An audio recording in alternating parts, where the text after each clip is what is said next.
वे अपने गुणों का प्रदर्शन करते हैं। राम सर्वश्रेष्ठ धनुर्धारी थे, सर्वश्रेष्ठ घुड़सवार थे, रथ के चालक थे, गुणों के भंडार थे।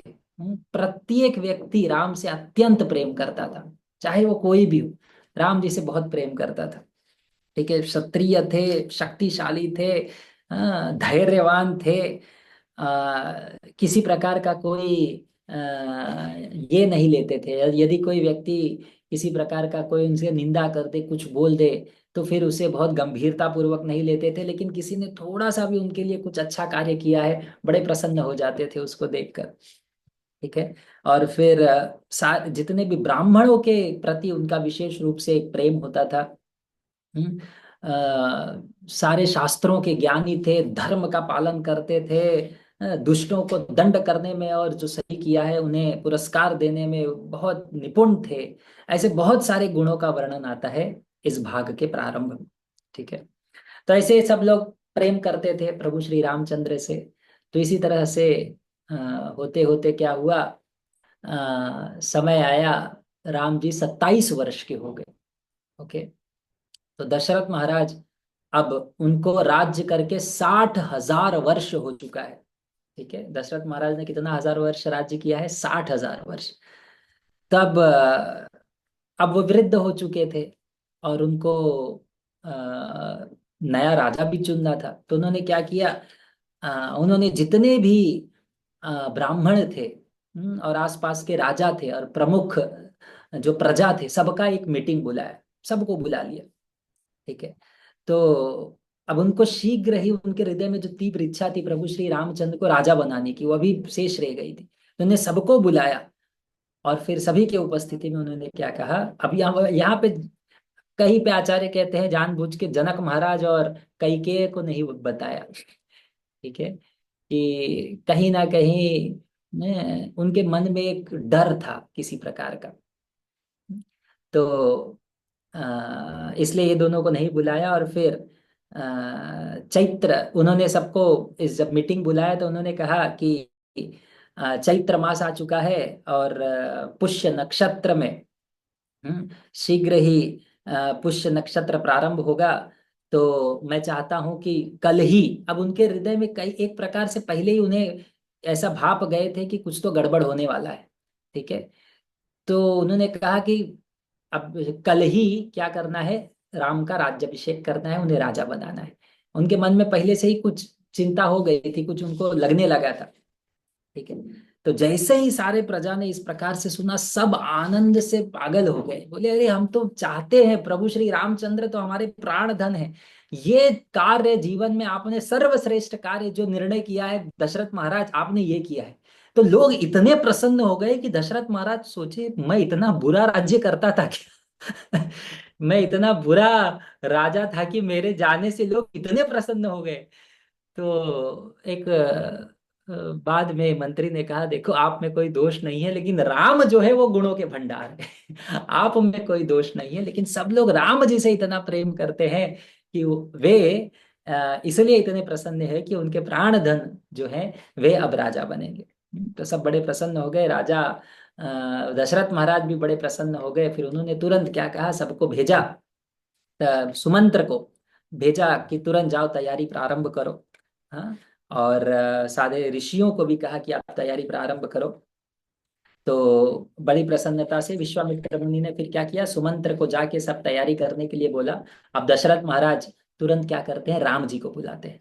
ठीक है। तो राम जी जब आते हैं तब दशरथ महाराज कहते हैं, देखो भाई मैं वृद्ध हो चुका हूँ, रिटायर होने का समय आ गया है, कल तुम्हारा राज्याभिषेक है, कल तुम्हें राजा बनना है, अब समय आ गया है कि तुम मेरी जिम्मेदारी लो। ठीक है।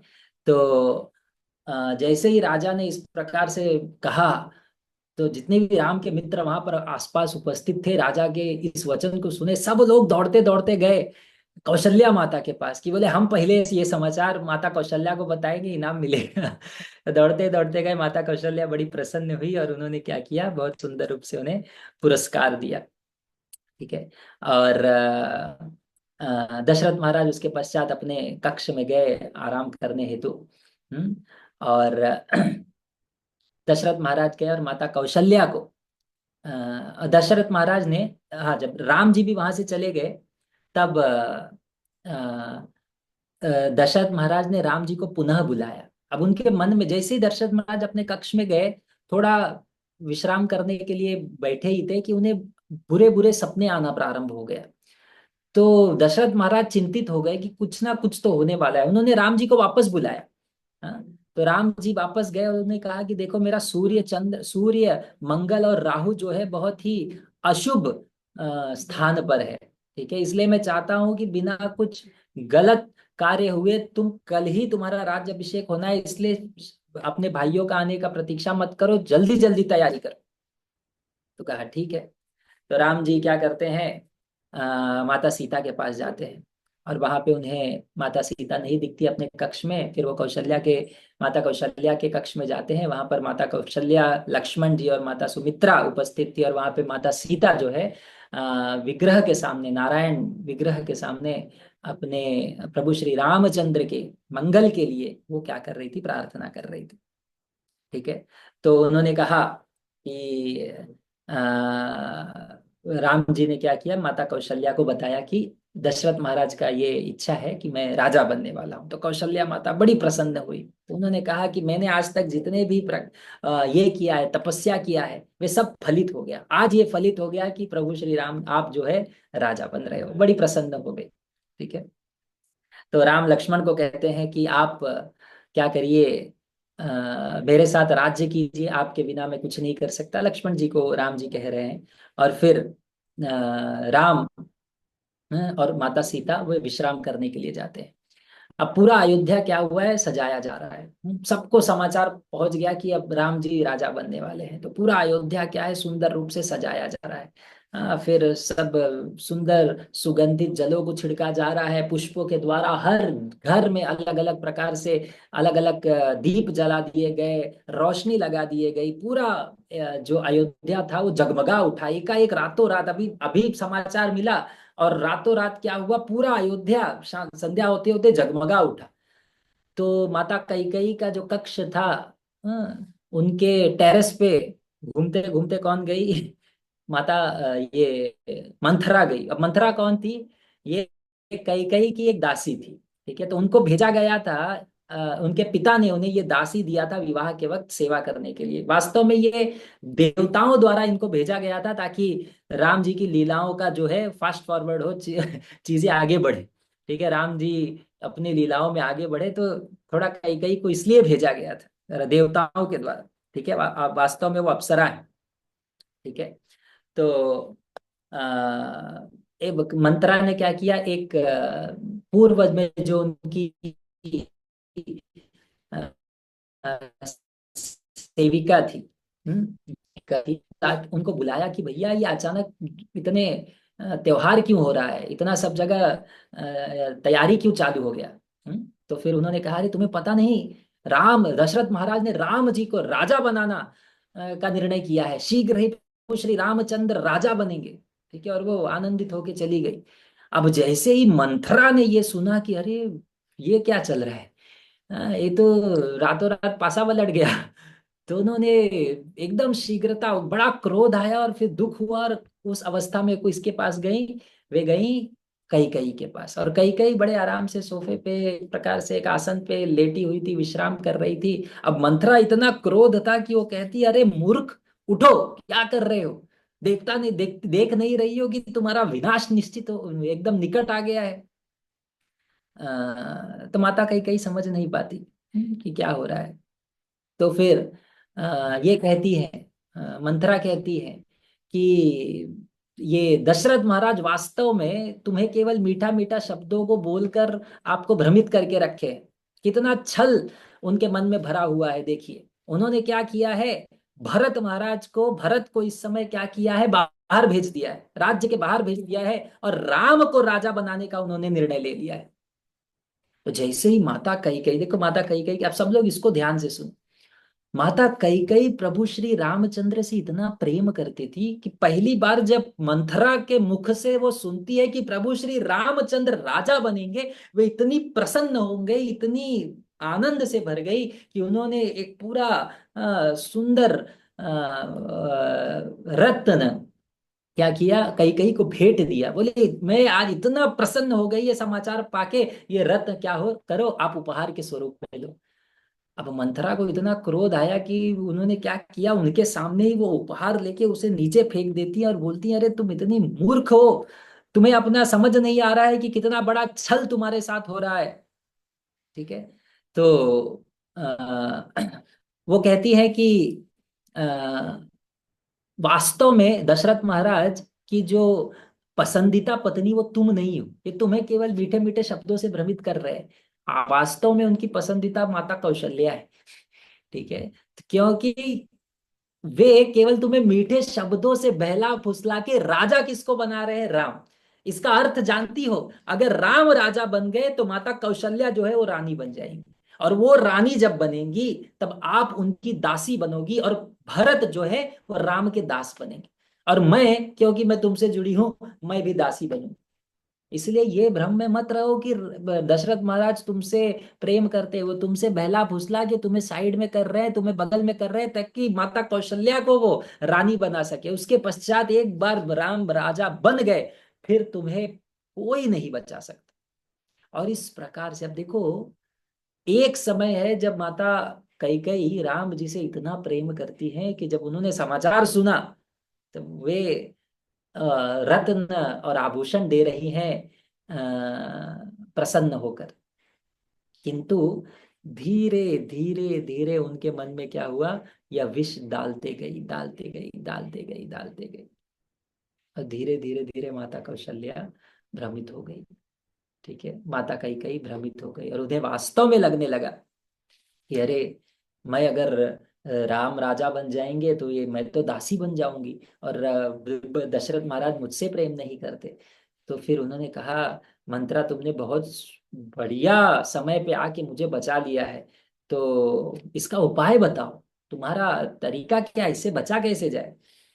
तो मंत्रा ने बड़े सरल से कहा देखो इसका एक ही उपाय है। जब संबरा के साथ दानवों के साथ युद्ध हो रहा था, देवताओं का संबरासुर के साथ, तब देवता लोग बड़े कमजोर पड़ गए थे, तब दशरथ महाराज ने जाके देवताओं की ओर से युद्ध किया था। ठीक है। और वैजयंत नाम के उनके जो शहर था उन पे आक्रमण किया था, बहुत वीरता से उन्होंने आक्रमण किया, युद्ध किया, लेकिन बहुत वे ये हो गए, बहुत हानि उनको हो गई, बहुत उन्हें चोट लगा। तो उस समय आपने उन्हें उस युद्ध भूमि से बाहर ले जाकर उनका प्राण बचाए थे। तब दशरथ महाराज इतने प्रसन्न हो गए थे तुमसे कि उन्होंने कहा था कि मैं तुम्हें दो वरदान देना चाहता हूं, मांगो। तब आपने उसे मांगा नहीं था, आपने कहा था समय आने पे मांगूंगी। अब वो समय आ गया है, आप ये दो वरदान मांगिए। कौन सा? कि राम वन में जाना चाहिए 14 वर्ष, 14 वर्ष राम वन में जाने चाहिए, और भरत जो है वे राजा बनने चाहिए। ओके, यही तैयारी से जो तैयारी चल रहा है, इसी तैयारी में अब एक ही रात में हो रहा है सब। देखो समय बदलते देर नहीं लगती। हम इतने सारे प्लानिंग करते हैं, इतने सारे हमारे मन में अलग अलग युक्ति चलती रहती है, लेकिन सब बदलने में, समय बदलने में देर नहीं लगेगा। हाँ, एक दिन पहले राम को राजा बना दिया गया, सबका मीटिंग बुलाया गया, राम घोषित हो गए, उसी रात को माता कैकेयी अब दूसरा प्लानिंग बना रही है। तो उन्होंने कहा और उनको कहा, मंत्रा को कहा कि जाओ तुम कोप भवन में जाकर बैठ जाओ। अब अलग अलग राजा है, कोप भवन मतलब गुस्सा होकर बैठने के लिए भी एक कक्ष था उनके पास। ठीक है, आप कोप भवन में जाके बैठिए, दशरथ महाराज आएंगे आपको मनाने के लिए, आपको अलग अलग प्रकार से लुभाने का मनाने का प्रयास करेंगे, लेकिन मानना नहीं जब तक आप इस बात पर पूर्ण वो मान न जाए। केवल ये दो चीज, इससे नीचे कुछ नहीं, राम राजा बनने चाहिए और भरत वन में जाने चाहिए, इससे नीचे किसी बात पर मत मानना। ठीक है। तो माता कैकेयी जब ये सुना तो उनको बोला अरे बाप रे, ये आइडिया तो मेरे मन में भी नहीं आया था, इतना सुंदर आइडिया। इतना सुंदर युक्ति। तो वो कहती है मंत्रा को, अरे साधारण रूप से जो कुब्जे, ये जो कुबड़ी होती है, अब साधारण रूप से वो कह रही थी कि बड़े पापी होते हैं, पूर्व का कुछ दोष होता है, लेकिन तुम तुम तो गुणों के भंडार हो, तुम तो बुद्धि के भंडार हो। तुम तुम झुके हुए नहीं हो। तुम्हारा रूप ऐसा है जैसे किसी हवा से कमल जो है वो झुक जाता है, उस प्रकार से तुम झुकी हुई हो। तुम्हारा सौंदर्य ऐसा है कि जिसका कोई तुलना नहीं। अब बड़े सुंदर रूप से वे बखान कर रही है, वो कह रही है तुम्हारा जो ये पीछे का पीठ है, जो कुबड़ा है, ये साधारण नहीं है, सारी ये बुद्धियों का भंडार है। जितनी भी प्रकार की नीति है, कूटनीति है, इसमें भरा हुआ है। इसीलिए आपने इतना सुंदर मुझे, हाँ, ये वो कह रही है कि ये जैसे चक्के का मध्य भाग होता है जिस पे पूरा ये चक्का निर्भर होता है, उसी प्रकार से तुम्हारा ये कुबड़ा है। जब भरत राजा बन जाएंगे तब मैं आपके इस पीठ को सोने के चेन से भर दूंगी। ठीक है, और उस पर सुंदर क्या करूंगी, मैं ये लगाऊंगी, चंदन लगाऊंगी, चंदन का लेप लगाऊंगी, अलग अलग प्रकार के आभूषण दूंगी, वस्त्र दूंगी। इतना ही नहीं, जितने भी अन्य कुबड़ी हैं वे सबको आपके सेवा में लगा दूंगी। अब इस समय माता कैकेयी का देखो यही अंतर है। अर्जुन के स्वामी कौन थे? कृष्ण थे। दुर्योधन के स्वामी कौन थे? ये शकुनी थे। ठीक है, तो इस समय पूरा बदल जाता है कि हमारा स्वामी कौन है। इसके पूर्व माता कैकेयी के प्रेम के केंद्र कौन थे? राम थे। लेकिन असत संग, जब हम ऐसे व्यक्ति का संग करते हैं जो द्वेष भरा है, ठीक है, इसलिए असत संग ना विष खाने के बराबर है। एक प्रकार से भक्ति का सुसाइड करने के बराबर है। कि व्यक्ति अगर ऐसे व्यक्ति के साथ संगत कर रहा है जिसके हृदय में कृष्ण के प्रति द्वेष हो, कृष्ण अहंकारी हो, लोभी हो, कामुक हो, लंपट हो, भोगी हो, तो फिर क्या होगा? हमारा भी जो प्रेम का केंद्र है वो कृष्ण से हटकर वे किसी अन्य वस्तु पे चला जाएगा। यहाँ पे माता कैकेयी ने मंथरा के साथ जो ये संबंध, ये संग किया, इसके कारण क्या हुआ? उनका प्रेम का केंद्र राम से हट गया और मंथरा उनकी स्वामिनी बन गई। और उन्हें वो सुंदर लगने लगी, उनके शब्द उनको सुंदर लगने लगे। क्यों? क्योंकि उनके संगत से उनके हृदय में भोग की इच्छा उत्पन्न हो गई। तो बहुत सुंदर ये वास्तव में ये सेक्शन है। तो इसी प्रकार से तो अब कैकेयी माता ने क्या किया, तुरंत वो गई और कोप भवन में बैठ गई। अब दशरथ महाराज बड़े आनंदित थे। वे अपने कक्ष में गए, महल में गए, ढूंढते ढूंढते। अब दशरथ महाराज के मन में आ रहा है कुछ गड़बड़ होने वाला है, लेकिन कहाँ से गड़बड़ होने वाला है ये पता नहीं। उनके मन में चल रहा है कुछ तो गड़बड़ होने वाला है, कुछ अशुभ चिन्ह दिखाई दे रहे, गड़बड़ होने वाला है। होने कहाँ से होगा ये पता नहीं। और जहां से बिल्कुल कम अपेक्षा था, जिनसे वे सबसे ज्यादा, तीनों रानियों में वास्तव में सबसे ज्यादा प्रेम जो है दशरथ महाराज कैकेयी से करते थे। और माता कैकेयी बहुत सुंदर भी थी। तो दशरथ महाराज अत्यंत उनके प्रेम से, उनसे प्रेम करते थे, उन्हीं के कक्ष में अधिक समय रहा करते थे। ठीक है, तो माता कैकेयी क्या हुआ, कोप भवन में गई, अपने सुंदर आभूषण को त्याग किया, जो सुंदर वस्त्र थे उसको त्याग करके मटमैले वस्त्र पहन लिए, बालों को खोल दिया और फर्श पर वो लेट गई बिना किसी अन्य चादर के या फिर बस बिस्तर के। तब दशरथ महाराज महल में जब आ रहे हैं, देखे माता कैकेयी नहीं है, तो पता चला कहाँ है। बताया गया है कि वो कोप भवन में है। दशरथ महाराज घबराते घबराते कोप भवन में है गए। और फिर माता कैकेयी का जब ये अवस्था देखते हैं, सोचो इस समय दशरथ महाराज अत्यंत आनंद में थे और राम जी राजा बनने वाले हैं, अत्यंत आनंद में थे। लेकिन उस आनंद में वो जहाँ पे सर्वश्रेष्ठ आश्रय की, सहानुभूति की, प्रेम की अपेक्षा कर रहे हैं माता कैकेयी के संगत में, वही माता कैकेयी उनके दुखों का कारण बनेगी, ये उन्होंने स्वप्न में भी नहीं सोचा था। और माता कैकेयी के पास जाते हैं, माता कैकेयी लेटी हुई है, अब उनके बाल बिखरे हैं, दुखी है। महाराज पूछते हैं कि क्या हुआ, किसने कुछ कहा क्या? अन्य रानियों ने कुछ कहा क्या? आपके साथ कुछ अनबन हो गया क्या? क्या किसी ने कुछ ऐसा किया है कि वह तुम्हें दुख प्रदान कर रहा है? मैं पूर्ण रूप से आपके नियंत्रण में हूं। ठीक है। आपको क्या दुख है, कृपया करके बताइए। मैं हमेशा आपको प्रसन्न करने का प्रयास करते रहता हूँ, इसलिए अपने दुख को छोड़ो और कृपया, जैसे सूर्य जो है वह कोहरा को हटा देता है, उसी प्रकार से आप क्या करिए, मुझे बताइए आपके दुख का कारण क्या है। तो वापस से माता कैकेयी कहती है कि देखो, मुझे कोई दुख नहीं है, कुछ नहीं है। पहले तुम ये वचन दो कि यदि मैं कुछ मांगूंगी तो आप, यदि जो है मैं कुछ मांगूंगी तो आप मुझे प्रदान करोगे, ठीक है। तो महाराज दशरथ ने कहा, अरे आपसे ज्यादा मैं केवल राम जी को प्रेम करता हूँ, आपसे ज्यादा मैं किसी को प्रेम नहीं करता, ठीक है।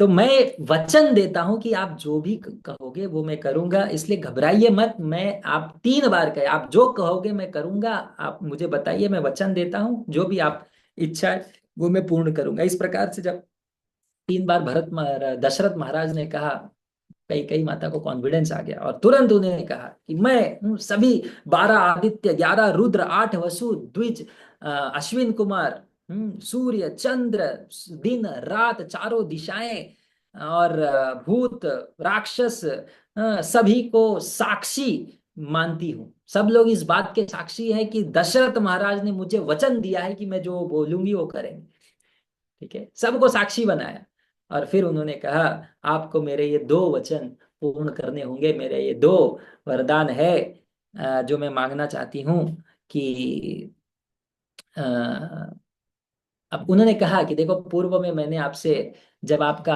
रक्षण किया था तब क्या हुआ था, आपसे मैंने 2 वर मांगे थे। एक समय पे वही संबरासुर के प्रसंग में, तो आपने कहा था बाद में मांगो, तो आज वो समय है। तो उन्होंने कहा, ये 2 वचन क्या है, राम जी वनवास जाने चाहिए और भरत राजा बनना चाहिए। जैसे ही दशरथ महाराज ये सुने, हाँ, अभी इसके पहले कभी ऐसा सुने नहीं, और सबसे ज्यादा प्रेम कर रहे हैं माता कैकेयी से। कैकेयी माता भी दशरथ महाराज से अत्यंत प्रेम करती थी। एक सेकंड।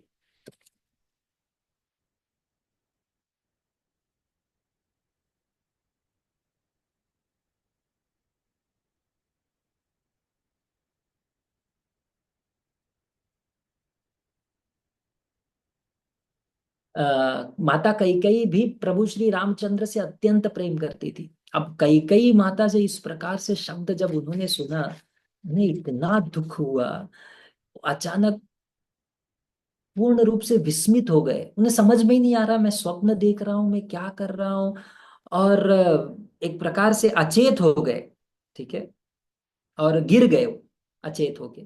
फिर कुछ समय के पश्चात वे उठे और फिर वो पूछते हैं कि अरे, अरे पापी औरत, तुमको समझ रहा है तुम क्या बोल रही हो? तुम पूरे, इतना क्रोध आया कि उन्होंने कहा कि तुम पूरे ये कुल का विनाश करने पर लगी हो।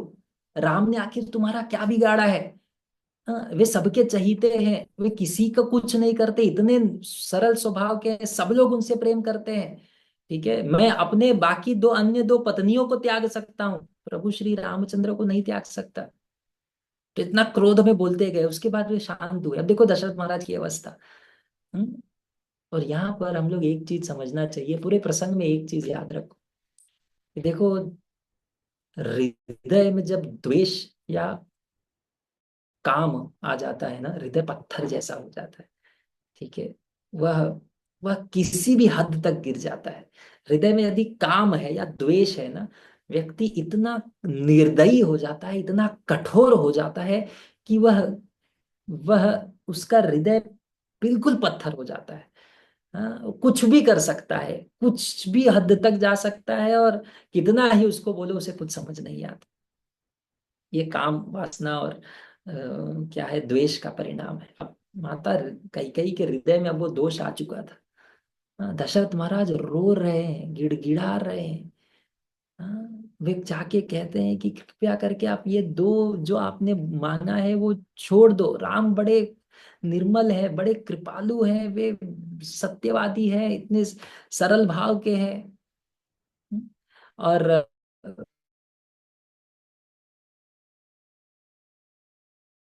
ठीक है, भरत राजा बन जाए, ठीक है।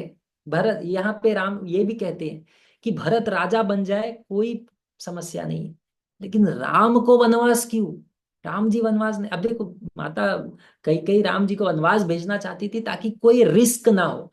ठीक है, 14 वर्ष कोई राज्य के बाहर है तो फिर उसे एक प्रकार से राजा बनने का एक प्रकार से उसका अधिकार खो उठता है। तो बोले ठीक है, तो महाराज 14 वर्ष राज्य कर लेंगे तो फिर वो राजा माने जाएंगे प्रॉपर।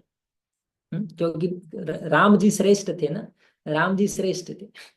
तो राम जी अगर जल्दी आ जाते तो फिर वापस भरत जी को शायद उनको राजा बनाया जाता। इसलिए कहे 14 वर्ष से अधिक वनवास, ताकि जब ये राजा बन जाए, भरत 14 वर्ष तक राज कर लेंगे तो फिर किसी प्रकार का कोई टेंशन नहीं हो। तो इस प्रकार के शब्द मत मांगो। दशरथ महाराज ने कहा और कुछ भी मांगना है मांग लो, मैं सब कुछ दूंगा, पूरा ये पृथ्वी दे दूंगा। ठीक है, लेकिन ये शब्द आप अपने वापस ले लो। अ, राम जी को वन में भेजने का पाप मुझसे नहीं होगा, मैं नहीं करूंगा। इतना सब रो रहे हैं, गिड़गिड़ा रहे हैं, लेकिन माता कई कई कठोर हृदय से वो कहती है, धर्म पाप पुण्य क्या बात कर रहे हो तुम?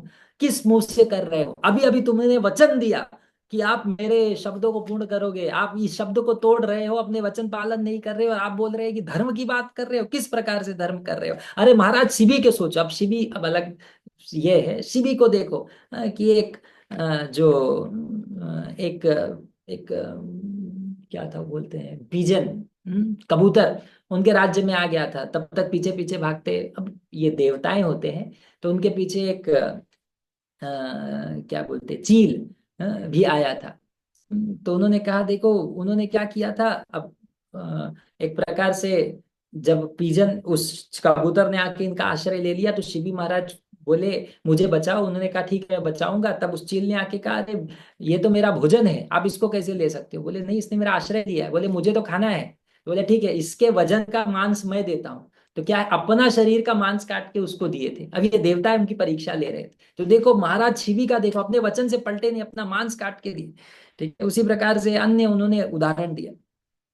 तो कई कई कहती है मुझे आपका युक्ति पता चल गया है, तुम मुझे भरत को राजा ना बनाकर राम को राजा बनाना चाहते हो, और फिर कौशल्या को श्रेष्ठ बना के उनके साथ आप आनंद भोगना चाहते हो, और फिर मुझे दासी बनाने देते हो चाहते हो। मैं बिल्कुल ऐसा होने नहीं दूंगी।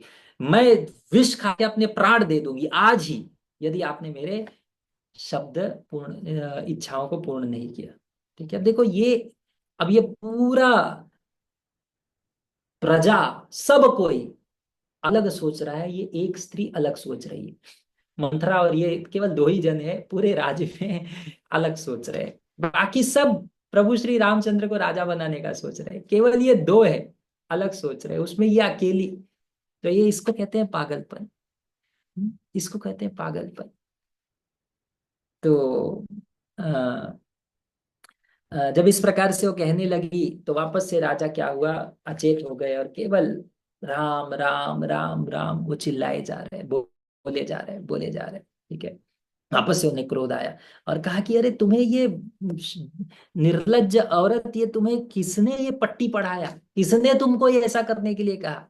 ठीक है, और तुमको क्या लगता है भरत ये राज्य ले लेंगे? बिल्कुल नहीं।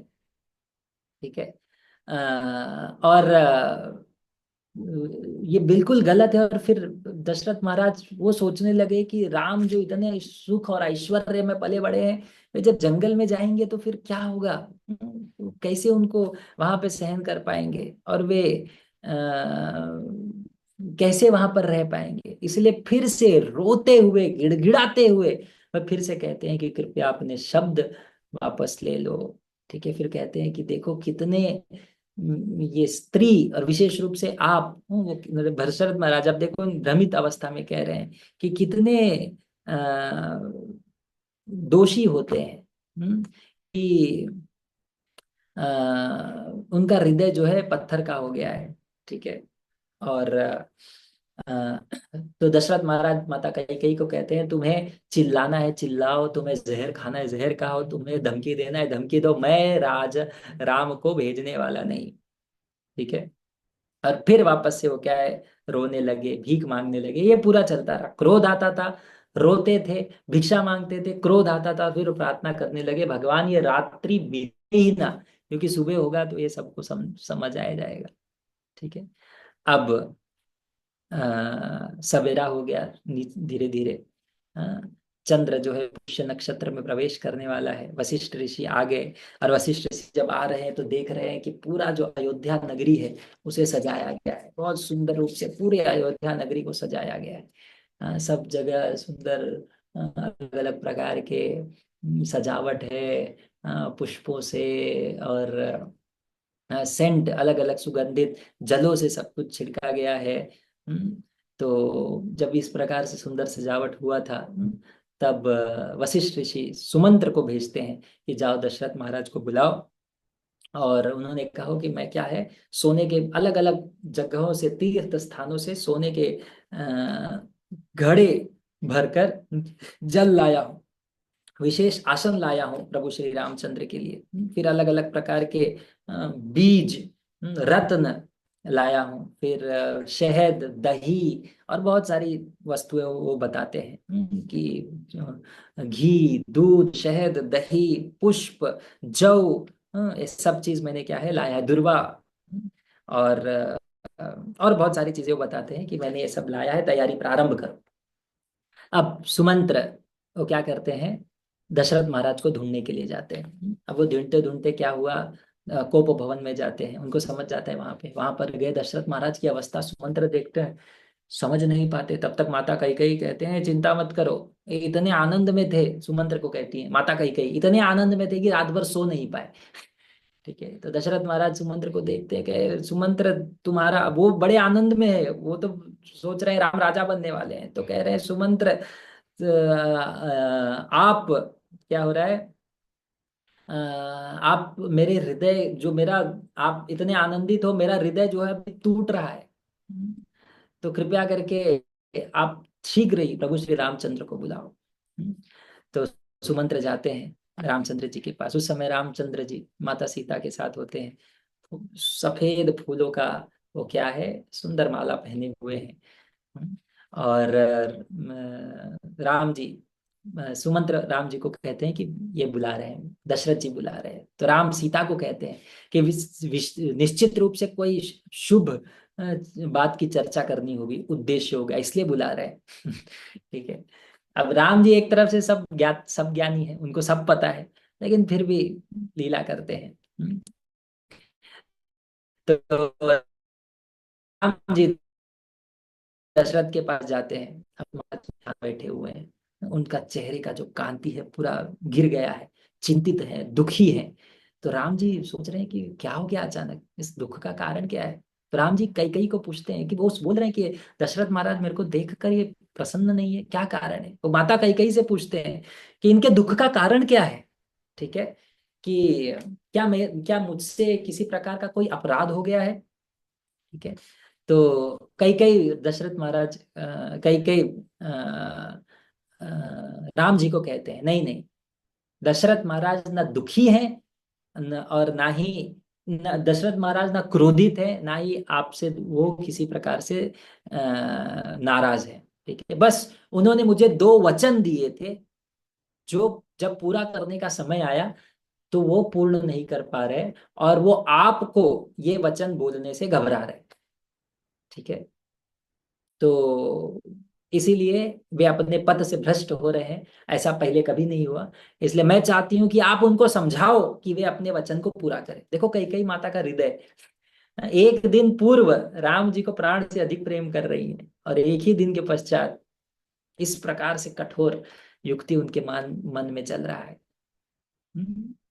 तो अ, उन्होंने कहा, कैकेयी माता ने कहा कि यदि तुम वचन देते हो, हम्म, कि आप अपने पिता की इच्छा को पूर्ण करोगे, तब तो निश्चित ही मैं तुम्हें बताऊंगी। ठीक है, तो राम जी कहते हैं कि अरे, ये दुख हुआ उनको। वो कहते हैं कि ये आपके मन में ये विचार आया भी कैसे, कि मैं अपने पिता के शब्दों को पूर्ण नहीं करूंगा, चाहे मुझे अग्नि प्रवेश क्यों ना करना पड़े, निश्चित रूप से मैं पूर्ण करूंगा। ठीक है, तब माता कैकेयी ने कहा कि आपके पिता ने मुझे दो वरदान दिए थे, जब मैंने उन्हें शंबरासुर के युद्ध में बचाया था। ये दो वरदान मैंने आज मांगा है, भरत महाराज राजा बनने चाहिए, और आप 14 वर्ष के लिए वनवास जाने चाहिए, तो यह आप पूर्ण नहीं कर पा रहे। तो जब राम जी ने इस प्रकार से सुना, उनके चेहरे पर या उनके मनोभाव में लेश मात्र भी, थोड़ा सा भी दुख नहीं हुआ, थोड़ा भी बिल्कुल दुखी नहीं हुआ। उन्होंने कहा कि माता कैकेयी निश्चित रूप से भरत राजा बनेंगे, और मैं इसी समय वनवास जाने के लिए तैयार हूँ। मुझे केवल इसी बात का दुख है कि ये बात सीधा मुझे मेरे पिताश्री ने नहीं कहा। और फिर उनको कहा कि आपको दशरथ महाराज को इतना परेशान करने की आवश्यकता ही नहीं थी, आप मुझे बोलते तो मैं चुपचाप चले जाता, मुझे कुछ नहीं चाहिए। ठीक है। तो जैसे ही माता कैकेयी ने सुना, अब राम जी जब कुछ बोलते हैं तो उनके शब्दों का कुछ ये होता है, बोल होता है। तो जैसे ही दशरथ माता कैकेयी ने सुना, राम जी ने कहा, बड़े प्रसन्न हो गए, बोले ठीक है अब बात हो गया, अब फाइनल हो गया। तुम क्या करो, तुम तुरंत जाओ। ठीक है। और भरत को बुलाया जाए, तो उन्होंने कहा कि दूतों को भेजा जाए, भरत को बुलाया जाए आज इसी वक्त। अब देखो यही तैयारी जो चल रहा है, केवल राजा बदल जाएगा, तैयारी ये है कि ऐसा नहीं कि आगे, आज ही इसी वक्त भरत राजा बनने चाहिए। और वो कह रहे हैं तुम तुरंत निकल जाओ। कई कई माता कह रही है जल्दी जल्दी सब आप निकलो निकलो, तैयारी करो, भरत को आने दो, संदेश भेजा जाए, भरत को बुलाया जाए। ठीक है। तो आप क्या करो, किसी प्रकार से चिंता मत करो। रही बात दशरथ महाराज की, उनकी चिंता मत करो, और एक बार आप चले जाओगे, भरत आ जाएगा, सब सेटल हो जाएगा, तो आप निकलो निकलो। वो बोल रही है तुरंत आप निकलो। हम्म। तो दशरथ महाराज जब इस प्रकार से सुनते हैं, वो कहते हैं कि हाय, कितना दुख की बात है, कितना भयंकर समय आ गया है। ठीक है। तो ये राम जी फिर वहां से चले जाते हैं, और वहीं पे लक्ष्मण भी होते हैं। तो राम और लक्ष्मण वास्तव में दोनों साथ में, जब राम जी आ रहे होते तो लक्ष्मण भी साथ आए रहते हैं, लक्ष्मण प्रतीक्षा कर रहे होते, जब राम आते हैं लक्ष्मण उनके साथ चले जाते हैं। ठीक है।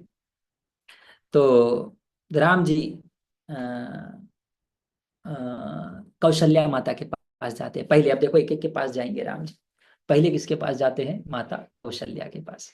कौशल्या माता बड़ी प्रसन्न है, राम जी को देखते हैं तो फिर देखती हैं, वो कहती हैं अरे आप राजा बनने वाले हो, मैं बहुत अत्यंत प्रसन्न हूँ। राम जी कहते हैं माता, मैं तुम्हें कुछ बताने जाऊंगा, आप दुख के सागर में डूबना नहीं। हाँ, कृपया करके अपने आप को संभालना। तो उन्होंने कहा, दशरथ महाराज की ये इच्छा है, या ये दो वर उन्होंने दिया है कि मुझे 14 वर्ष वनवास जाना होगा, और राजा भरत जो है भरत जो है वह राजा बने। अब माता कैकेयी, सोचो माता ही माता है, जब इस प्रकार से सुना, अब स्त्री है संभाल नहीं पाई, उन्होंने कहा इससे तो अच्छा ये कौन सी विपदा अचानक आ गई। अभी सोचो आनंद के, ये है ना, रामायण जब प्रारंभ हुआ था सबको याद है। हाँ, कि दो क्रौंच पक्षी थे उस डाल पे, और आनंद की तीव्र गज स्तर पर थे। और जब वो तीर मारता है वो शिकारी, तब सीधा डूब जाते हैं। तो यही पे देखो ये परिस्थिति है, आनंद एकदम तीव्रता पे है कि राजा भरत अत्यंत प्रसन्न है, माता कौशल्या अत्यंत प्रसन्न है, और फिर वो तीर आता है कि क्या है, ये वनवास जाएंगे। कि मतलब सर्वश्रेष्ठ प्रसन्नता थे सर्वश्रेष्ठ दुख में, एक झटके में। तो जब उन्होंने सुना, बोले इससे तो अच्छा है मैं, मुझे पुत्र जन्म ही नहीं होता। ठीक है, ये सुनने के पहले मुझे मृत्यु क्यों नहीं आ गई। तो बड़े दुखी हो गए। तो माता कौशल्या का जब इस प्रकार से अवस्था देखा, तो लक्ष्मण अभी तक शांत थे, अभी तक चुपचाप थे, लेकिन लक्ष्मण को अब रहा नहीं गया। उन्होंने कहा कि ये हमारे जो पिता हैं, ये ये लंपट हो गए हैं। ठीक है, ये मूर्ख हो गए हैं, ये बूढ़े हो गए हैं, कामुक हो गए हैं, ये माता कैकेयी के हाथ के खिलौने हो गए। तो ऐसा पिता या गुरु या राजा, जिसे ये पता नहीं कि क्या करना है और क्या नहीं करना है, तुरंत उसका क्या है, त्याग कर देना चाहिए। ठीक है। तो इसीलिए राम जी आप तुरंत राजा बनो, लक्ष्मण कह रहे हैं राम को, आप तुरंत राजा बनो। फिर राजा का जो ये निर्णय है, इच्छा है, लोगों को पता चलने के पहले ही आप राजा बनो। ठीक है, कोई कुछ नहीं बोलेगा, और लोगों को पता भी चल गया, मैं पूरे अयोध्या का विनाश कर दूंगा, लेकिन तुमको राजा बन के ही रहे। अब देखो ये लक्ष्मण जी का प्रेम है। ठीक है। अब माता कैकेयी वापस कहती है कि मुझे राजवाज्य नहीं चाहिए, मुझे राजा आप बनो नहीं, मतलब कोई फर्क नहीं पड़ता। लेकिन वो राम जी को कहती है कि आप यहाँ पर रहो। दशरथ महाराज का पिता की तरफ का आपका एक सेवा है, ठीक है, माता की तरफ का भी तो आपकी जिम्मेदारी है। तो आप अपनी माता के प्रेम के लिए यहाँ पे रहो, ठीक है। तो पिता का सेवा करना जैसे आपका उत्तरदायित्व है, माता का भी सेवा करना उत्तरदायित्व है। तो आप मेरी सेवा में आप यहीं पे रहो, ठीक है। तो राम जी कहते हैं कि नहीं नहीं, ये नहीं हो सकता कि मुझे अ, आप मुझे अपने पिता के वचनों का पालन करना ही होगा, मैं इससे पलट नहीं सकता। और फिर अलग अलग उदाहरण दिए, कैसे परशुराम ने अपने पिता के इच्छा से अपनी माता का एक प्रकार से कुछ समय के लिए वध हो गया था। कंदू ने, ऋषि ने गाय की हत्या की थी, तो उन्होंने कहा देखो ये संभव नहीं। तब माता कौशल्या कहती है कि ठीक है, तो फिर मैं अपने साथ, आप, मैं क्या करूंगी, आपके साथ जाऊंगी, ठीक है। उन्होंने कहा देखो ये संभव नहीं है, आप मेरे साथ नहीं आ सकती, क्योंकि एक स्त्री का जो सर्वश्रेष्ठ धर्म है वो अपने पति का सेवा करना है, चाहे किसी भी परिस्थिति भी हो, कोई भी परिस्थिति हो, तो आप मेरे साथ नहीं आ सकती, ठीक है। तो लक्ष्मण को फिर से बड़ा क्रोध आ गया, ठीक है। और वो समझा रहे हैं कि अपने क्रोध को छोड़ो, प्रभु श्री रामचंद्र कह रहे हैं कई कई को कि अपने क्रोध को छोड़ो, जल्दी वापस आ जाऊंगा, चिंता क्यों कर रहे हो, ठीक है। और आप थोड़ा सोचो कि आप मेरे साथ यदि आओगी तो कई कई ने राजा को धोखा दे दिया है, और आपने उनको त्याग दिया है बेचारे अकेले, तो उनका प्राण चले जाएंगे।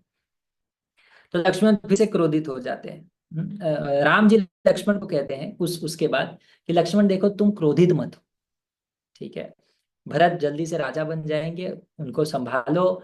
और माता कैकेयी और माता कैकेयी को, सुमित्रा को, दशरथ महाराज को आप संभालिए और उनकी आज्ञा पालन करिए। और मंथरा के ऊपर या कैकेयी के ऊपर क्या करो आप, इस प्रकार से क्रोधित मत हो, वो बेचारे क्या है, प्रारब्ध के हाथ के खिलौने हैं। हाँ, ये सब ये प्रारब्ध है, ये हो क्या ही रहेगा, दैव है। तो ये जब सुनते हैं लक्ष्मण, तो अब देखो प्रेम के कारण वो कह रहे हैं, वो कह रहे हैं कि अरे तुम नपुंसक बन गए हो। लक्ष्मण राम जी को कह रहे हैं तुम नपुंसक बन गए हो, लेकिन मैं नहीं। ये दैव के बारे में बात ये है कि अब सब कुछ भाग्य में लिखा है और उसके हिसाब से होगा, ये मैं नहीं मानता। मैं अपने पुरुषार्थ से सबको बदलने का क्षमता रखता हूँ, आपको राजा बना कर रहूंगा, ऐसा वो दृढ़ता से बोलने लगे, ठीक है। तो अ, फिर राम जी ने किसी प्रकार से क्या किया, लक्ष्मण को शांत किया। और कई कई जब समझ गई कि अब ये नहीं मानेंगे, राम जी नहीं मानेंगे, तो फिर कई कई बहुत दुखी भाव से उन्होंने राम जी को कहा ठीक है, आप जाइए, आप शीघ्र ही वापस आइए। मैं प्रार्थना करती हूँ कि सारे देवता जो हैं, दिन रात, सूर्य चंद्र, स्वर्ग पृथ्वी, धर्म, पृथ्वी, अरे जल वायु, भूमि, सब कोई क्या करे, आपका रक्षण करे। इस प्रकार से प्रार्थना करती है कौशल्या माता रामचंद्र के लिए। अब राम जी जाते हैं सीता माता के पास। अब माता सीता देख रही है रामचंद्र को, उनका मुख थोड़ा सा गिरा हुआ है। हाँ, अब अभी माता कौशल्या के साथ वार्तालाप में थोड़े से दुखी हो गए, अब उनका मुख गिरा हुआ है, उन्हें थोड़े पसीने आए हैं। तो उन्होंने कहा क्या हुआ। तो राम जी ने कहा देखो, ये दो वरदान है जो अ, दशरथ महाराज ने कैकेयी को दिया था। तो मुझे 14 वर्ष के लिए वनवास जाना होगा और भरत राजा बने। तो जैसे ही माता सीता ने ये सुना, दुख, अत्यंत दुख के सागर में डूब गई। और फिर राम जी कहते हैं देखो, जाने के पूर्व अंतिम बार मैं आपसे मिलने आया हूँ, मेरी इच्छा है कि आप यहीं रहो, माता दशरथ जी का और माता कौशल्या की सेवा करो, सुखपूर्वक रहो। तो जब इस प्रकार से वे सुनती है, माता सीता कहती है क्या आप बोल रहे हो, एक पत्नी हमेशा अपने पति की सेवा करती है, बहुत सुंदर ये शब्द कहती हैं। ये देखो, ये वेद में कई उदाहरण है जो सर्वश्रेष्ठ सिद्धांत को दर्शाता है। हम्म तो यहाँ पे माता सीता कह रही है कि अरे, एक पत्नी जो है अपने पति का हमेशा, चाहे कोई भी उसका गति हो, हमेशा उसके साथ रहती है।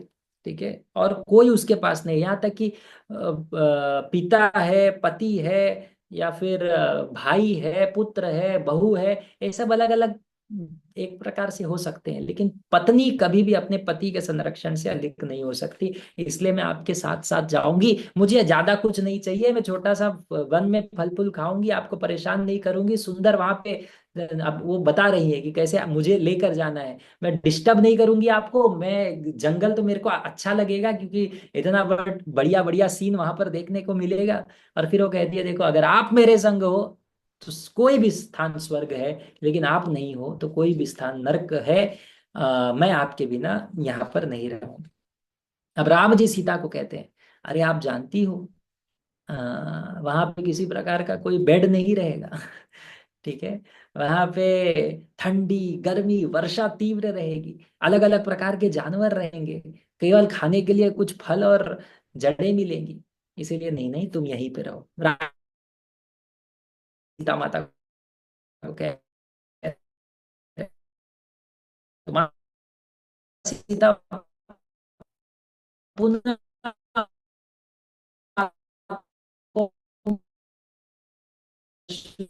आया हुआ है। उन्होंने कहा तो मुझे कोई दुख नहीं। राम जी थोड़ा सा नहीं मान रहे थे, तब अब माता सीता को गुस्सा आता है, जैसे लक्ष्मण, देखो ये प्रेम का गुस्सा है।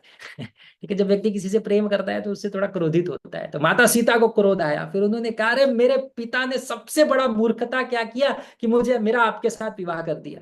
आपको मुझे मझधार में छोड़ना था। हाँ, आप मुझसे विवाह करने के बाद मेरी जिम्मेदारी नहीं ले रहे हो और मुझे ऐसे छोड़ रहे हो लोगों के अलग अलग दृष्टि से प्रभावित होने के लिए।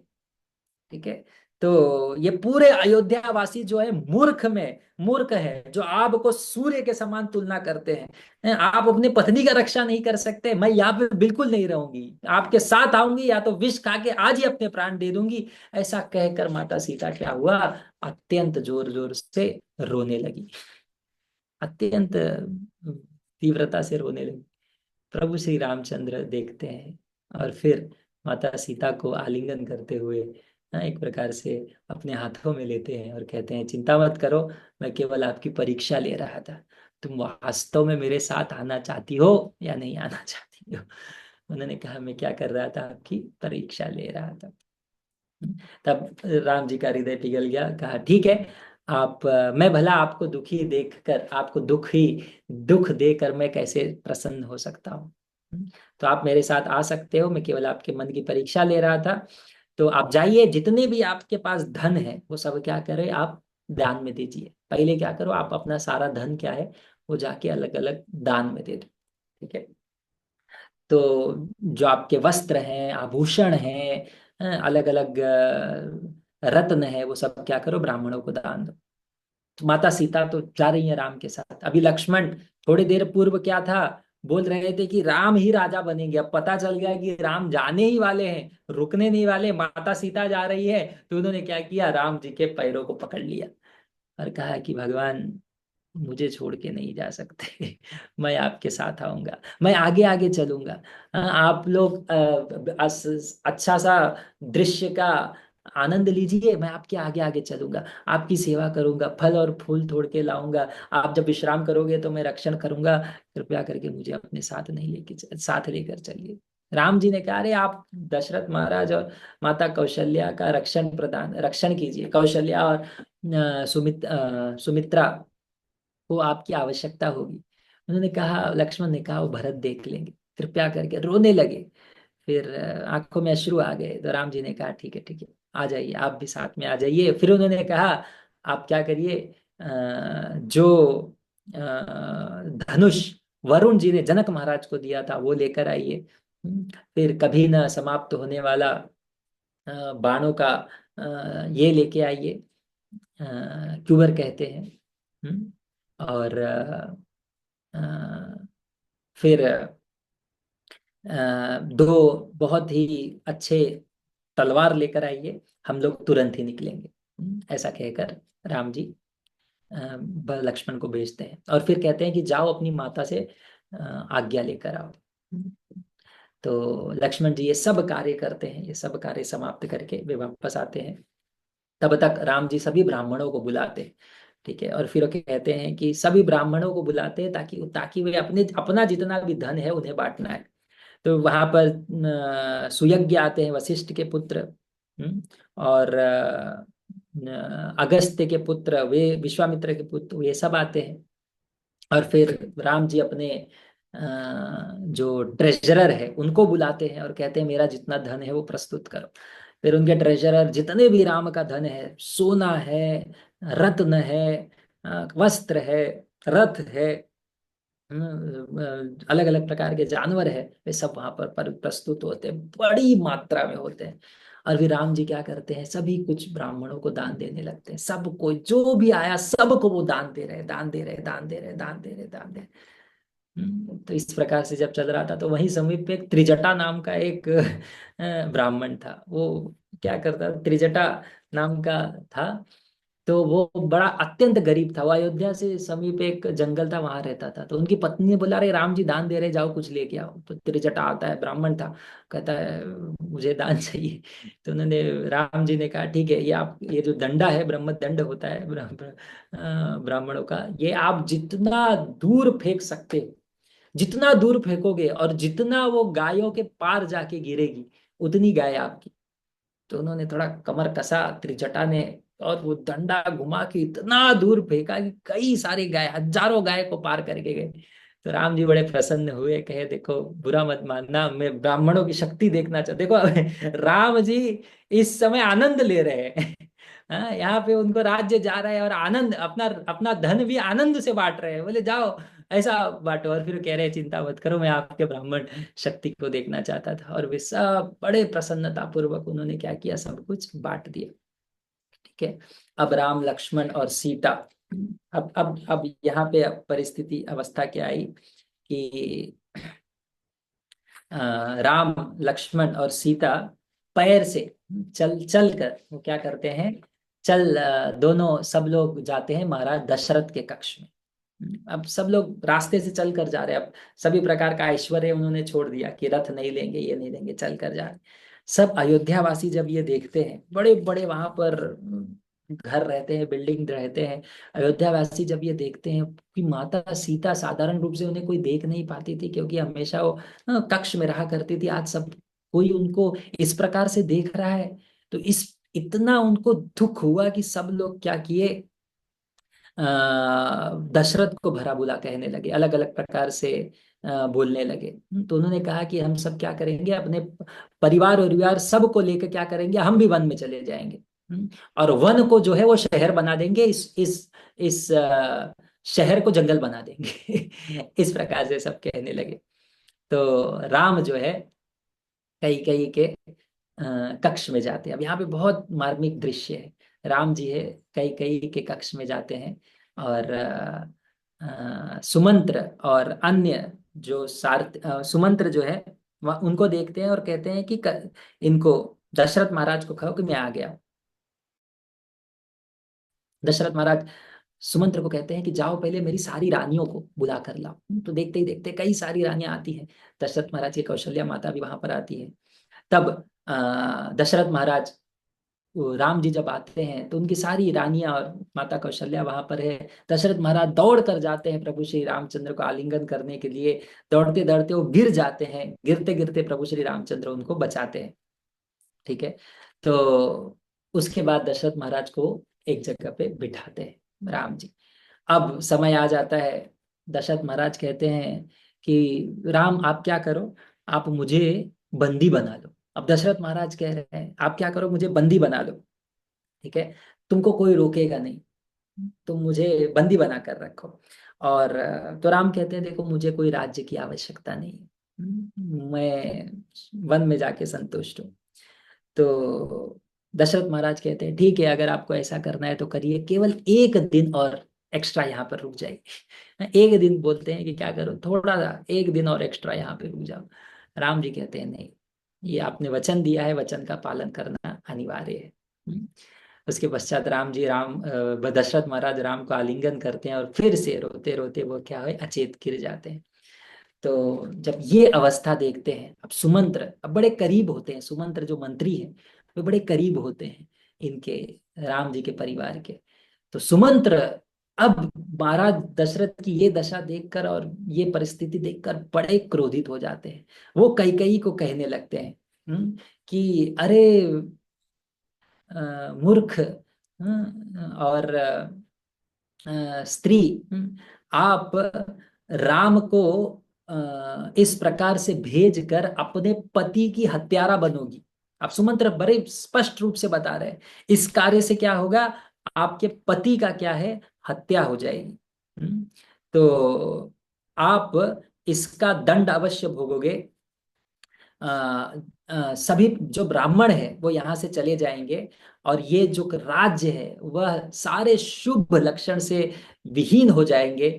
इसलिए मैं तुम्हारे भला के लिए कुछ कहता हूं। अब सुमंत्र कह रहे हैं क्रोध में, कि तुम्हारे पिता के पास एक बार तुम्हारी माता ने इसी प्रकार से व्यवहार किया था, सुमंत्र को याद है। कहा तुम्हारी माता ने एक प्रकार इसी प्रकार से व्यवहार किया था, क्या था। तो कैकेय केकेय जो राजा थे, कैकेयी के पिता, उनके पास एक वरदान था, एक ऋषि के द्वारा वरदान दिया गया था कि आप जानवरों के और पक्षियों के क्या है, शब्दों को समझ सकते हो। लेकिन एक ये भी बात कहा गई थी कि यदि आपने ये किसी को बता दिया, किसी को बोल दिया, तो क्या होगा, आपकी मृत्यु हो जाएगी। ठीक है, तो इसीलिए किसी को बताना नहीं। तो एक दिन कैकेय को इस प्रकार से वे दो पक्षियों को बोलते हुए देखे, और फिर उनको समझ गया और वो हंसने लगे। और उसी समय वहां पे उनकी पत्नी थी। हाँ, तो उनकी पत्नी बड़ी वो कही कि बताइए कि क्या बोला। तो बोले नहीं नहीं, मैं नहीं बता सकता। तो बोले नहीं नहीं, आपको बताना होगा। बोले मैं बताऊंगा तो मैं मर जाऊंगा। तो उनकी पत्नी ने कहा तुम मरो चाहे जियो, लेकिन क्यों हंस रहे थे वो कारण मेरे को बताओ। राजा बोले अरे मैं मरू जीऊँ इनको कारण जानने में इतना आनंद आ रहा है। तो उन्होंने कहा नहीं। और फिर उन्होंने क्या किया, अरे उस ऋषि के पास गए और जाके बोले अरे मेरी पत्नी ऐसे बोल रही है, बोलो, वरना वो क्या, वो उनसे कुछ अन्य चीजों से ये नहीं, फर्क नहीं पड़ता। तो उनके ऋषि ने कहा देखो बोल तो नहीं सकते, जाके अपनी पत्नी को डांटो अच्छे से। ठीक है। और फिर केकेया वापस आए और अपनी पत्नी को, तुम्हारी माता को अच्छे से जब उन्होंने डांटा, तब उसके पश्चात से दोनों बड़े शांति से रहने लगे। तब सुमंत्रा कह रहे हैं कि ये जो आपका इस समय भाव है अपनी माता जैसे ही है, इसलिए सुधर जाओ और अपने शब्द वापस ले लो। ठीक है। लेकिन कई कई को कुछ फर्क नहीं पड़ा। तो इस प्रकार से जब राजा को समझ गया कि अब राम जी जाने ही वाले हैं, तो उन्होंने कहा, अब सुमंत्र को कहते हैं क्या करो, आप एक अक्षय होनी सेना को तैयार करो। ठीक है। और बहुत सारे व्यापारी, बहुत सारे राज्य राज्य के धन और शिकारी, हम्म, अ, और जितने भी बड़े बड़े व्यापारी है सबको क्या करो, एक साथ लेके आप जाइए राम जी के साथ। राम जी जहां पे रह रहे हैं वो वन जो है वो शहर बन जाना चाहिए। यहाँ पे कहीं कहीं ये भयभीत हो गई, और फिर कह रही अरे भरत को ऐसा राज्य जब क्या देकर फायदा, जब उसके जितने भी समृद्धि है वो ले लिया जाए। हम्म ये गलत है। तो उसके पश्चात दशरथ ने कहा कि अगर तुम राम को वन में जाने के लिए इतना निर्णय आपके मन में है, तो मैं सारे प्रजा को लेकर वन में चला जाऊंगा। तो अब कई का हृदय देखो, हमने कल चर्चा किया था, अब देखो कितना कठोर हो गया उनका हृदय। कई कहती है अरे तुम्हारे राज्य में, इस परंपरा में सगर महाराज को याद करो, जिसने अपना पुत्र असमंजस का त्याग किया था। अब हमने कल चर्चा किया था असमंजस को त्याग क्यों किया था, कि असमंजस अपने भाइयों को पानी में डुबा देता था और देख के हंसता था। तब सगर महाराज ने क्या किया, उनका त्याग किया था। अब राम जी की तुलना वो असमंजस से कर रहे हैं, और दशरथ महाराज को कह रहे हैं कि आप सगर महाराज का से प्रेरणा लो कि उन्होंने इस प्रकार से कहा। यह देखकर सिद्धार्थ एक और मंत्री थे, उन्होंने बताया अरे सगर असमंजस इस प्रकार से करते थे, और आप उनकी तुलना राम से कर रहे हो, ये बिल्कुल गलत बात है। तब तक राम कहे मेरे प्रिय पिता, आप चिंता मत करो, मुझे कोई राज्य के धन की या सुख समृद्धि की आवश्यकता नहीं है। इसलिए मैं माता कैकेयी से अब प्रार्थना करता हूँ कि वे अपने अनुयायियों को भेजे, और वन का जो कपड़ा है वो शीघ्र मुझे प्रदान करे, हमें प्रदान करे, और हम जाए। तो कैकेयी इतना इस समय निर्लज्ज हो गई थी कि वो खुद कपड़ा लाती है। छाल से बनाया हुआ कपड़ा वे ला लेकर आती है और फिर राम को देती है। तो राम अपने सारे जो राजकीय वस्त्र है उसको निकालते हैं और फिर वो क्या करते हैं, वह वन का जो वस्त्र है वो पहनते हैं। तो राम और लक्ष्मण को तो चिंता नहीं हुआ। अब माता सीता कुशा घास से बनाया हुआ और इससे बनाया हुआ, पेड़ के छाल से बनाया हुआ वस्त्र, अब वे इसके पूर्व बेचारी कभी नहीं पहनी थी। हाँ, लेकिन वो पहनने का कोशिश कर रही है, जितनी बार पहनने का कोशिश कर रही है वो नीचे गिर रहा है, फिर से पहनने का कोशिश कर रही है नीचे गिर रहा है, एक बार, दो बार, तीन बार, लेकिन वो प्रयास कर रही है। जब उनसे नहीं हुआ तो राम जी स्वयं आके उनको पहनाए वो वस्त्र। तो ये देखकर सब लोग इतने दुखी हो गए। तब वशिष्ठ ऋषि को बहुत क्रोध आ गया। उन्होंने कहा कि अरे पतित औरत, मूर्ख औरत, तुम्हें दिख नहीं रहा है कि सब कोई राम जी का पालन करना चाहते हैं, राम जी के सेवा करना चाहते हैं। ठीक है। तो जब भरत और शत्रुघ्न आएंगे वे भी राम की सेवा करने के लिए जाएंगे, तो ये दिखाई नहीं दे रहा है तुमको। तो उन्होंने कहा कि कम से कम माता सीता को वस्त्र पहनने की अनुमति दो। ठीक है, बड़े क्रोध में थे वशिष्ठ ऋषि। और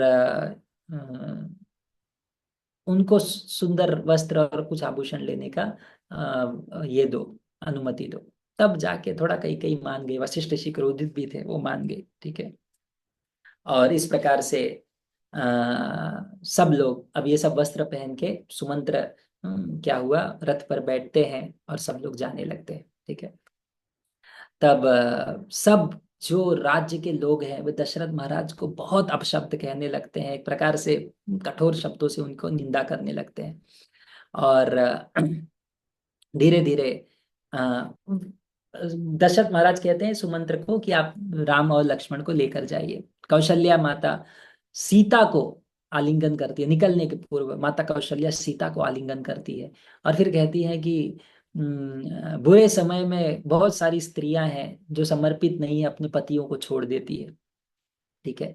लेकिन जो पतिव्रता है वे हमेशा जानती हैं कि वे, उनका जो मुख्य धर्म है वो अपनी पत्नी पति का सेवा करना है हर परिस्थिति में।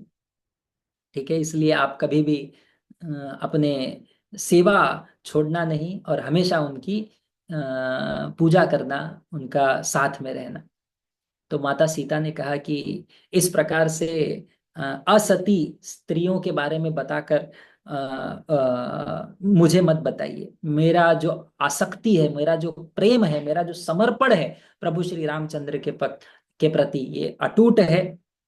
ठीक है। जैसे चंद्र की रोशनी चंद्र के लिए होता है उसी प्रकार से। ठीक है।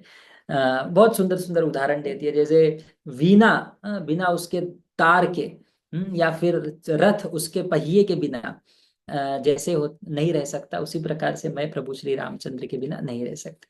ठीक है। तो माता कौशल्या रोने लगती है और फिर राम जी कहते चिंता मत करो, ये जो समय है शीघ्र ही खत्म हो जाएगा। ठीक है। अब राम जी जाते हैं, अपने पिता के चरणों को पकड़ लेते हैं और फिर राम लक्ष्मण और सीता प्रणाम करते हुए, उनकी एक परिक्रमा करते हुए अब वे वहां से निकल जाते हैं रथ पर बैठकर। और जब रथ जाने लगता है तो दशरथ महाराज उसी ओर देखते रहते हैं जिस दिशा से रथ गया, जब तक उसकी धूल उड़ती है और जब तक रथ आंखों से ओझल नहीं होता, दशरथ महाराज देख रहे देख रहे देख रहे। और जब इस प्रकार से होते हैं, दशरथ महाराज पूर्ण रूप से अचेत हो जाते हैं, गिरने वाले रहते हैं, तब तक कैकेयी और कौशल्या दोनों आते हैं उनको संभालने के लिए। तब तक दशरथ महाराज कैकेयी को कहते हैं छुओ मत मुझे, दूर रहो, मैं आज से तुम्हारा त्याग करता हूँ। ठीक है। और फिर कहती है कि मुझे माता कौशल्या के कक्ष में लेके चलो, मैं यहीं पर रहूंगा। ठीक है। तो ये दशरथ महाराज अब वहां पर चले गए। तो जब वे जा रहे थे, तब उन्होंने देखा कि जितने भी, अब अयोध्या में क्या हुआ, जितने भी ये था, जितना भी शॉप थे या फिर दुकान थे या व्यापार था, सब बंद हो चुका था। राम जी के जाने से सब क्या हो गया, सूना हो गया था। तो सुमित्रा उस समय वहां पर आती हैं, राजा को कहती हैं कि इस प्रकार से शोक मत प्रकट करो। राम और सीता के सीता प्रभु श्री रामचंद्र के पास माता सीता है, लक्ष्मण है। ठीक है, माता सुमित्रा कह रही हैं किनको, इनको दशरथ महाराज को, कि आप उनकी चिंता मत करो। राम जी स्वयं भगवान है, लक्ष्मण जी उनकी सेवा के लिए, माता सीता है। इसलिए और पृथ्वी स्वयं क्या है, अलग अलग तरह से उनकी सेवा करेंगी। तो विश्वास रखिए कि वो दुखी नहीं रहेंगे। लेकिन आपकी इस समय जिम्मेदारी है कि अपने प्रजा का आप थोड़ा सा उनको संभालिए, क्योंकि वे भी पूर्ण रूप से टूट गए हैं। तब तक जब राम के साथ रथ जा रहा है, सब लोग, पूरा प्रजा उनके पीछे पीछे भाग रहा है, पीछे पीछे जा रहा है पूरी प्रजा। बहुत सारी जो लोग हैं प्रजा के, वो राम जी को कह रहे हैं वापस आ जाओ, वापस आ जाओ, वापस आ जाओ। राम जी कह रहे हैं कि भैया, मैंने प्रण लिया है, वापस नहीं आ सकता। मुझे जाना ही होगा। और जब राम जी जा रहे हैं रथ से, तब देख रहे हैं कि बहुत सारे बेचारे बूढ़े बूढ़े ब्राह्मण हैं। ठीक है, वो चल नहीं पा रहे, लेकिन किसी प्रकार से वो चलने का प्रयास कर रहे हैं, राम जी को रोकने का प्रयास कर रहे हैं। राम जी जा रहे हैं, बूढ़े ब्राह्मण हैं, चलने की क्षमता नहीं है, लेकिन कैसे कैसे राम जी को नहीं जाने देंगे, पीछे चलने का प्रयास कर रहे हैं। राम जी को देखकर बड़ा दुख आया। उन्होंने रथ रुकाया और फिर राम स्वयं क्या हुए, चलना प्रारंभ कर दिए। ठीक है, राम सीता लक्ष्मण चल आगे जाना प्रारंभ किए। और फिर जब वहां पर रुके, सब लोग राम जी के साथ चलते चलते बोले, चले साथ ही चल रहे, सब बोल रहे हैं वापस आ जाओ, वापस आ जाओ, साथ में भी चल रहे हैं। राम जी वापस नहीं आ रहे और सब पीछे पीछे जा रहे हैं और कह रहे वापस आ जाओ, वापस आ जाओ, वापस आ जाओ।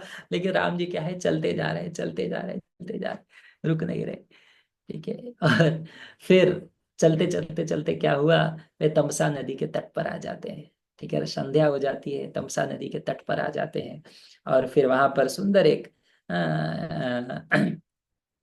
पत्तों का एक बिछौना बनाया जाता है, जहाँ जिस पर राम जी सोते हैं। सब लोग धीरे धीरे चले रहते हैं, थके हुए रहते हैं, सब लोग सो जाते हैं। और प्रातः काल सब लोग सोए हुए रहते हैं, राम जी उठते हैं। हाँ, राम लक्ष्मण माता सीता उठती हैं, सुमंत्र को उठाते हैं, उनके जो मंत्री हैं, जो सारथी हैं, उनको उठाते हैं। और उनकी प्रजा को देखकर उनके हृदय में इतनी करुणा आती है कि इतना प्रेम करते हैं। बेचारे सब सोए हुए, राम जी सोए हुए, सब लोग उसी वन में, उसी स्थान पे वे सब तमसा नदी के तट पे सोए हुए हैं। तो उन्होंने कहा इनको और तकलीफ नहीं देना चाहता। उन्होंने सुमंत को कहा कि आप आगे जाओ, रथ को इस प्रकार से घुमाओ कि लोगों को लगे, लोगों को समझे ही नहीं राम किस रास्ते से गए। और फिर सुमंत्र ने घुमा के लाया। और उसके पश्चात राम लक्ष्मण सीता उनके बैठते हैं, और शीघ्र से क्या है, वे दूसरे रास्ते से चले जाते हैं वन में। जब बेचारे वो उठते हैं, उनकी प्रजा जब उठते हैं, देखते हैं प्रभु श्री राम, जब सोचो इतना दूर चल चल के आए थे, पूरा यही सोच सोच के रो के सोए हुए थे कि राम जी को वापस लेके आएंगे। अब जब उठते हैं तो राम गायब। अब इतना उनको दुख होता है, इतना पीड़ा होता है कि अब वापस जाके क्या कहेंगे, लोग क्या कहेंगे कि बिना राम को लेकर वापस आ जाएंगे, क्या मुख दिखाएंगे। तो बहुत ढूंढने का प्रयास किया, इधर उधर गए, लेकिन देखे रास्ता तो खत्म हो गया, पहिया रथ इसके आगे गया नहीं। जब कुछ नहीं हुआ तो बेचारे निराश होके, हताश होके वापस आए। जब वे वापस आए तो सब लोग देख देख रहे हैं कि प्रजाजन वापस आ रहे हैं, प्रभु श्री रामचंद्र नहीं है। वो और दुखी हो गए, पूछे कैसे आप राम जी को छोड़कर आ सकते हो। जो स्त्रियां थी अपने पतियों को कहती है कि तुम राम जी को छोड़कर वापस कैसे आ सकते हो, राम जी को लेकर क्यों नहीं आए। और सारा जो प्रजा था वह दुख के सागर में डूब गया। ठीक है, पूर्ण रूप से दुखी हो गया। ठीक है, सब लोग जो थे वो कई कई को अलग अलग प्रकार से अपशब्द कहने लगे। ठीक है, और सब लोग क्या है, अत्यंत दुख में डूब गए। तो ये, अब हम लोग यहाँ पे आज की कथा को विश्राम देंगे। ठीक है, तो ये बहुत सुंदर प्रसंग है, बहुत सारी सीख हम लोग यहाँ पे सीख सकते हैं। अभी हमने लीला इतना सुंदर चर्चा किया। तो एक, हम लोग अगर प्रमुख जो इस प्रसंग है, ये अयोध्या कांड, ये प्रथम भाग है। तो इसके दूसरे भाग में आगे जाएंगे, अरण्य कांड प्रारंभ होने के पूर्व। तो यहाँ पे प्रमुख जो प्रसंग आता है वो है कि कैसे एक व्यक्ति का हृदय इतना कठोर हो जाता है। कैसे एक दूषित व्यक्ति के संगत में आके, व्यक्ति जिससे हम अत्यंत प्रेम करते हो, वही भगवान, हम भी भगवान से प्रेम करते हैं, हम भगवान के संग रहते थे, भगवान के लिए हमारे हृदय में असीमित प्रेम है। ऐसा नहीं कि हमें नया कुछ करना है, पहले से है। लेकिन इस संसार के संपर्क में आके, इस संसार के सम में आके, असत संग, भोगी, कामी, द्वेषी लोगों के संग में आके हम लोग भी क्या है, भगवान से द्वेष करने लगे हैं। माता कई कई कई के जैसे। और ये ये वापस से ठीक हो जाएगा, एक समय आएगा जब भक्त बनेंगे तो वापस से ठीक हो जाएगा। कुछ कुछ को बुद्धि आ गई है, लेकिन इस समय हम भटके हुए हैं। क्यों? क्योंकि हम संगत ऐसा ले रहे हैं। ये सब कुछ इस संसार में संगत से होता है, सब कुछ। भगवान के प्रति प्रेम जागृत होगा संगत से, भगवान के प्रति द्वेष जागृत होगा संगत से। इसलिए भक्ति में प्रगति करना है ना, साधु संग, साधु की सेवा, वैष्णव संग अत्यंत अनिवार्य है। बिना उसके कोई भक्ति में आगे नहीं बढ़ सकता। ठीक है। और अगर भक्ति विनाश करना है, कोई नाम जप करने की इच्छा है, अभी एक दो माला कर रहे हैं, असत संग। ठीक है। आप ऐसे लोगों का संगत करो जो जिनको भगवान के प्रति द्वेष हो, जिनको भगवान के प्रति प्रेम ना हो। अगर ऐसे लोगों के साथ हम संगत करेंगे, समय बिताएंगे, तो क्या होगा, हमारा भी वही हाल होगा जो माता इनका कई कई का हुआ। ठीक है। सबसे महत्वपूर्ण बात है कि देखो, दशरथ महाराज रो रहे हैं, गिड़गिड़ा रहे हैं कि राम जी को मत जाने दो। लेकिन माता कई कई सुमंत्रा कह भी रहे हैं कि महाराज के प्राण चले जाएंगे। दशरथ महाराज बोल रहे हैं कि मेरे प्राण चले जाएंगे। लेकिन सारा राज्य उनको समझाने का प्रयास कर रहा है, लेकिन हृदय जो है पूर्ण रूप से कठोर पत्थर जैसा हो गया है। तो ये बहुत दुख की बात है कि व्यक्ति भगवान से विपरीत इतना कठोर हो जाता है कि उसे समझ नहीं आता कि क्या करना है क्या नहीं करना है। ठीक है। तो ये पूरा प्रसंग, और फिर हर चीज हम ऐसा देखने लगते हैं कि हमारे लिए क्या अच्छा है, हमारे लिए क्या बुरा है। अ, हमारा अच्छा होना तभी होगा जब दूसरे का बुरा हो। ये भी एक परिस्थिति आ जाता है कि भरत, राम जी वन जाने चाहिए, दशरथ महाराज कहते हैं अरे राम ठीक है, भरत राजा बना देंगे, राम को वन क्यों भेज रहे हैं? लेकिन इतना कठोर, इतना ये हृदय है, हो जाता है। दूसरा सबसे महत्वपूर्ण जो प्रसंग इस शिक्षा हम इस समय देखते हैं कि माता सीता, आज आजकल कलयुग में ऐसा है कि विवाह होता है कि आपका बैंक बैलेंस कितना है, आप नौकरी क्या कर रहे हैं, आपका प्रॉपर्टी कितना है। यहाँ पे सोचो, राजकुमारी है, विवाह आया कि मेरे पति जो है वो बड़े राजा है, विवाह होगा और पता चला है बैंकरप्ट हो गए इनका तो पूरा गायब हो गया।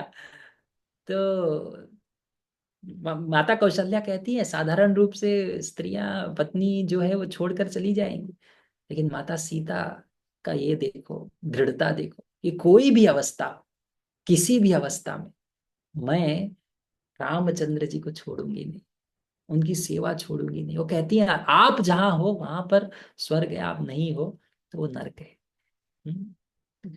किसी भी तरह से, प्रेम से, क्रोध से मनाती हैं।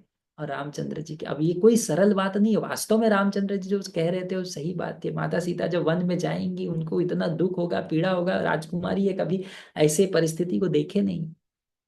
लेकिन सेवा करना, अपने बुरे समय पर अगर हम अपने रिश्तों को तोड़ दे तो फिर वो रिश्ता प्रेम के ऊपर आधारित नहीं है। ये दूसरा सबसे महत्वपूर्ण शिक्षा है। तीसरा, कि जीवन में कब भगवान की इच्छा क्या है हमें पता नहीं। हम सोच रहे होंगे बड़ा अच्छा दिन आने वाला है, शुभ शुभ होने वाला है, ऐसा होगा वैसा होगा।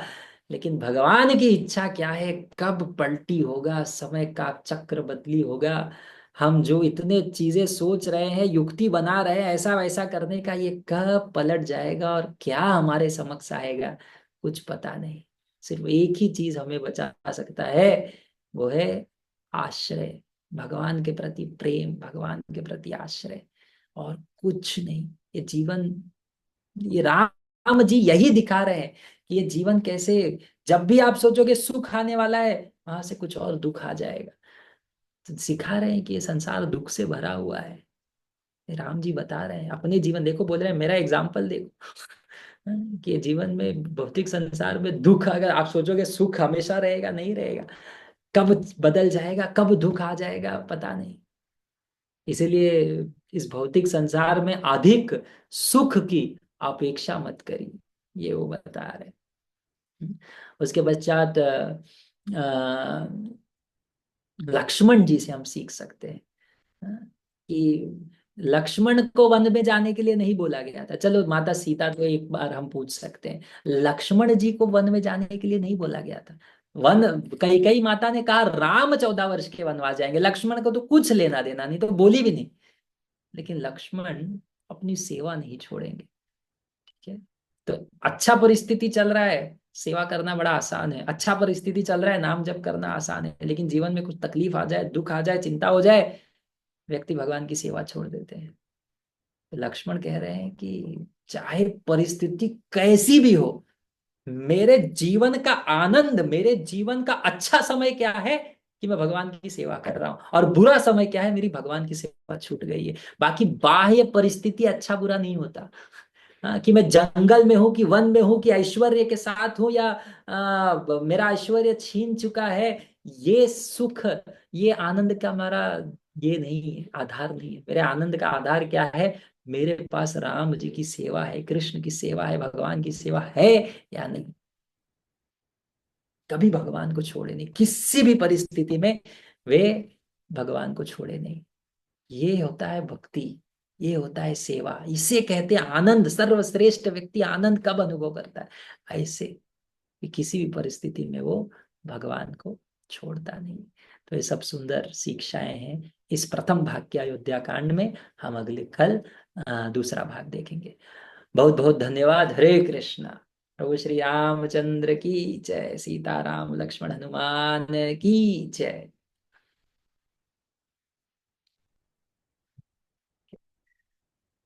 ओके,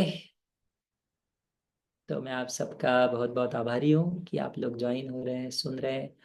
और अभी तुरंत मेरा दूसरा लेक्चर है, तो मुझे भागना है। तो बहुत बहुत धन्यवाद। हम लोग कंटिन्यू करेंगे इसी प्रकार से। और जैसे मैंने कहा कि ये पूरा एक सीरीज, पूरा एक रामायण, केवल हम लोग एज इट इज, ये रामायण एज इट इज चर्चा कर रहे हैं। इसमें मैं, अब इसमें केवल मैं एक प्रसंग की, कई कई माता में कई बार, केवल माता कैकेयी ने राम जी को जो 2 वर, दशरथ महाराज से 2 वर मांगे, और दशरथ महाराज की परिस्थिति और राम जी का आगमन, ये चर्चा हम लोग 2-2 घंटा करते हैं। ठीक है, और यहाँ पे हम लोग पूरा अयोध्या कांड, एक तरफ से इतना बड़ा, हाँ, आधा अयोध्या कांड चर्चा कर रहे हैं। तो उसका मुख्य उद्देश्य यही कि हमारा ये जो है, हम लोग एक फ्लो चर्चा कर रहे हैं, एक पूरी लीला को बस चर्चा कर रहे हैं। शिक्षाओं पर उतना हम ये नहीं कर रहे, बस एक, बस राम कथा सुनते रहे, सुनते रहे, सुनते रहे, उससे हमारा शुद्धिकरण होगा। इस कथा का ये उद्देश्य है। ठीक है, इसलिए बहुत सारी कथाएं आएंगी जाएंगी, झटझट झटझट झटझट से सुनता रहेंगे, सुनता रहेंगे, तो सुनते रहने का आनंद आएगा।